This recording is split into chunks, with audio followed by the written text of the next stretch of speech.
ಚೆನ್ನಾಗಿದ್ದೀರಾ?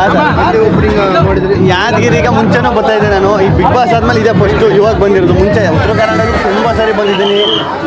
ಈಗ ಬಂದಿದ್ದು ನಮ್ಮ ಅನಂತ್ ರೆಡ್ಡಿ ಸರು ಕನ್ನಡ ವಸ್ತ್ರ ಪಟ್ಟಂಗಿ ಓಪನಿಂಗ್ ಆಗ್ತದೆ. ತುಂಬ ಖುಷಿ ಆಯಿತು.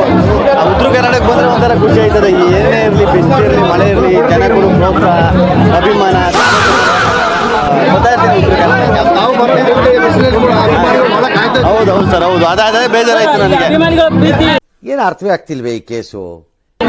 ನೋಡಿ, ಈಗ ಒಳಗಿದ್ಕೊಂಡೆ ಇಷ್ಟು ಬೇವ್ರ್ತಾ ಇದೀವಿ ನಾವು. ಬಿಸಿಲಲ್ಲಿ ಅಷ್ಟು ಹೊತ್ತಿಂದ ಕಾದು ಬರ್ತೀರಿ. ಬಡವ ನೊಂದಿದ್ದೇನೆ. ನಮ್ಮಿಂದ ಏನು ಸಿಗುತ್ತೆ ಸರ್? ಅವ್ರಿಗೆ ದುಡ್ಡು ಕಾಸು ಏನಾದ್ರು ಸಿಗ್ತದ? ಅಭಿಮಾನಕ್ಕೋಸ್ಕರ ಅಷ್ಟು ಕಾದು ಆ ಪ್ರೀತಿ ಕೊಡ್ತಾರಲ್ಲ, ಅದಕ್ಕಿಂತ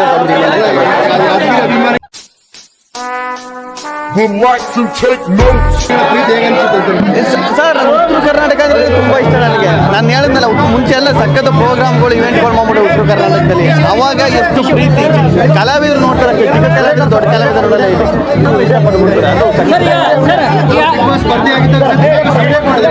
ಹೌದು ಹೌದು ಹೌದು, ತುಂಬಾ ಸಪೋರ್ಟ್ ಮಾಡ್ತಾರೆ. ಮದುವೆ ವಿಚಾರ ಇಲ್ಲಿ ಪ್ರಸ್ತಾಪ ಮಾಡಿದ್ರಿ. ಕಾವ್ಯ ಅವ್ರ ಜೊತೆ ಗಿಲ್ಲಿ ನಟವರು ಚರ್ಚೆ ಆಗ್ತಾ ಇದೆ. ಹಂಗೇನಿಲ್ಲ.